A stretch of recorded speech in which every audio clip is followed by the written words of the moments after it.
Tuloy pa rin ang pagtugis ng militar sa mga teroristang Maute sa Marawi City. Mahigpit ang pagbabantay ng mga sniper ng militar para matiyak na hindi makatatakas sa mga terorista. Makibalita tayo kay Maki Pulido. Maki.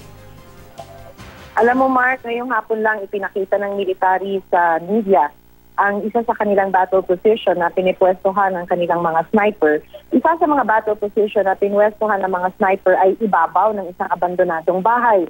Dahil malakas ang ulan, hindi madali yung pagsipat ng mga posibleng tumatakas na mga terorista mula sa main battle area sa sentro ng Marawi City.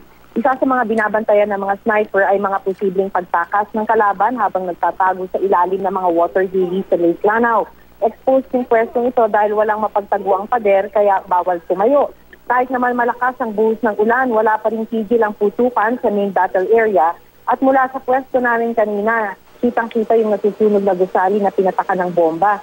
Masakit para sa ilang mga nakausap namin na makitang halos durog na ang kanilang syudad. May mga natanggap na larawan ng isang sa mga nakausap natin, itatago natin sa pangalang Faisal, kung ano na nga yung itsura ng kanilang barangay.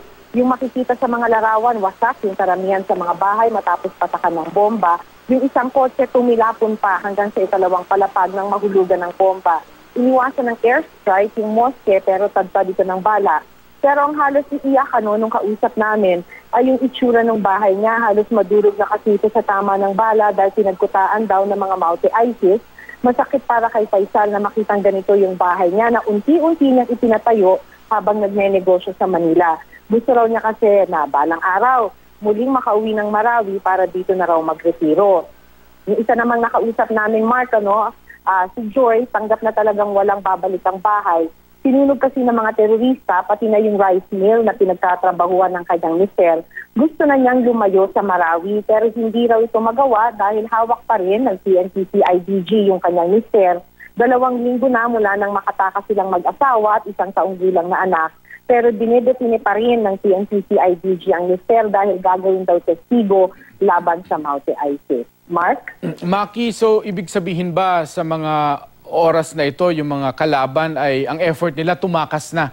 Hindi na sila nakikipaglaban, ganun ba? Tumakas na lang ang mission nila? Hindi naman. Meron pa rin naman talagang sagutan ng barilan dun sa main battle area.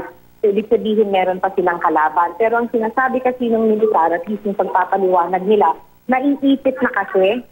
In fact, ang tawag na nga ngayon sa ay wall-to-wall, na talagang magkalapit na yung militar at yung kalaban. So naiipit na daw yung mga Maute ISIS, kaya kailangan ng bantayan yung mga posibleng pwede nilang pagtakasan. So ang dalawa lang naman yung ruta na lang pwedeng pagtakasan, yung bridge papunta sa Kapitolyo na bantay sarado ng militar at yung sa bandang likuran, that's Lake Lanao.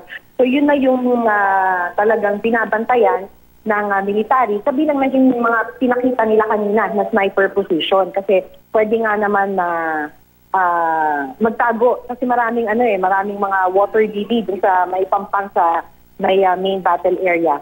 Pwedeng pagtaguan at yun nga yung sinisipat ng mga sniper man. So meron pa rin silang ammunition? May bala pa rin yung kalaban? Meron pa rin.